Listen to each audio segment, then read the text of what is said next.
Selamat siang, saya Krisyantonia Sanggarista, 12 IPA 5, nomor absen 7.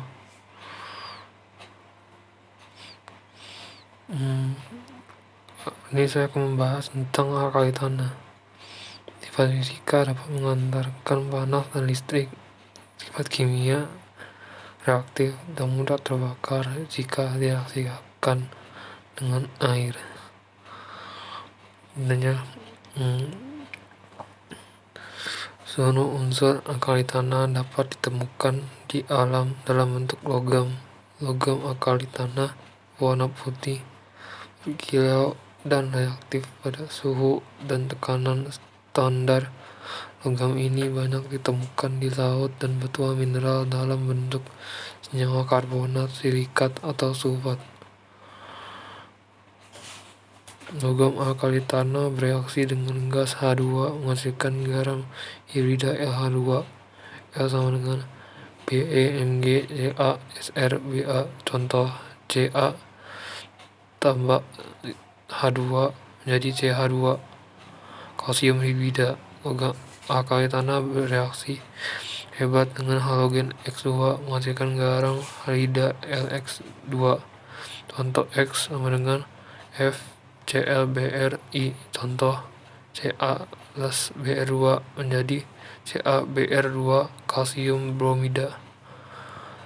Logam alkali tanah mudah bereaksi dengan oksigen di udara menghasilkan senyawa oksida.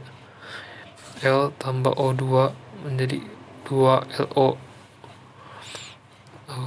Apabila udara panas, maka logam alkali akan membentuk senyawa oksida dan senyawa nitrida. Udara mengandung N2 plus dan O2, maka Mg plus O2 jadi 2MgO. Maksimum oksida 3Mg plus N2 menjadi Mg3N2. Maksimum nitrida. Logam alkali tanah bereaksi dengan H2O menghasilkan basa kuat dan gas hidrogen. Catatan B. Tidak bereaksi dengan air. Mg hanya bisa bereaksi dengan air panas. Contoh Ca plus H2H2O menjadi CaOH2 plus H2. Logam alkali tanah bereaksi dengan asam menghasilkan garam dan gas H2. Contoh Ca plus 2HCl menjadi CaCl2 plus H2. Catatan Be dapat bereaksi dengan larutan asam maupun larutan basah, makanya Be bersifat amorter.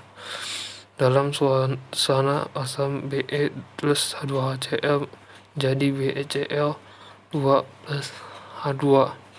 Dalam suasana basah Be plus 2NaOH plus 2H2O menjadi Na2Be OH4 plus H2. Atau berilium. Berilium merupakan unsur kimia yang memiliki warna abu-abu ringan tapi mudah pecah. Berilium ini termasuk unsur yang beracun. Logam ini digunakan sebagai bahan penguat kemudi pesawat jet. Selain itu, campuran berilium dan tembaga banyak dipakai pada peralatan listrik seperti komponen televisi. 2. Magnesium. Magnesium itu bentuknya padatan yang berwarna abu-abu mengkilap. Unsur ini biasanya digunakan dengan nyawa campuran lain untuk melapisi tungku. Magnesium digunakan karena mempunyai titik leleh yang pun cukup tinggi. Selain itu, campuran dalam pasta gigi yang kamu gunakan juga terdapat magnesium yang fungsi mengurangi asam yang ada di mulut.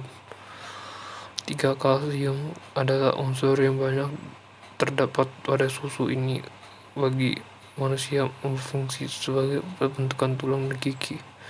Kalsium memiliki ciri putih keperakan dan terdapat pada susu. Kalsium juga digunakan sebagai campuran untuk membuat gips pada tata tulang. Karbid atau kalsium karbida merupakan bahan pembuat gas asetilnahena untuk pengelasan. Strontium. Strontium dulunya digunakan sebagai senyawa karbonat dalam pembuatan kaca televisi yang masih digunakan tabung sinar katoda. Seiring perkembangan zaman yang sekarang digunakan berupa LED, penggunaan strontium menurun cukup drastis.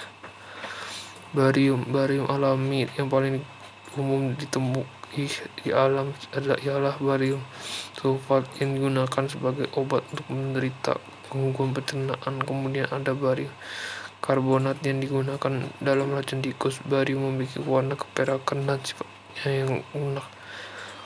Radium memiliki warna yang hampir putih bersih, tapi jika sudah terjadi radikalisasi sama udara dan menyebabkan berubah menjadi hitam. Radium ini memiliki tingkat radioaktif yang tinggi. Di bidang kesehatan, radium disuntikkan pada menderita kanker prostat yang sudah menyebar ke tulang.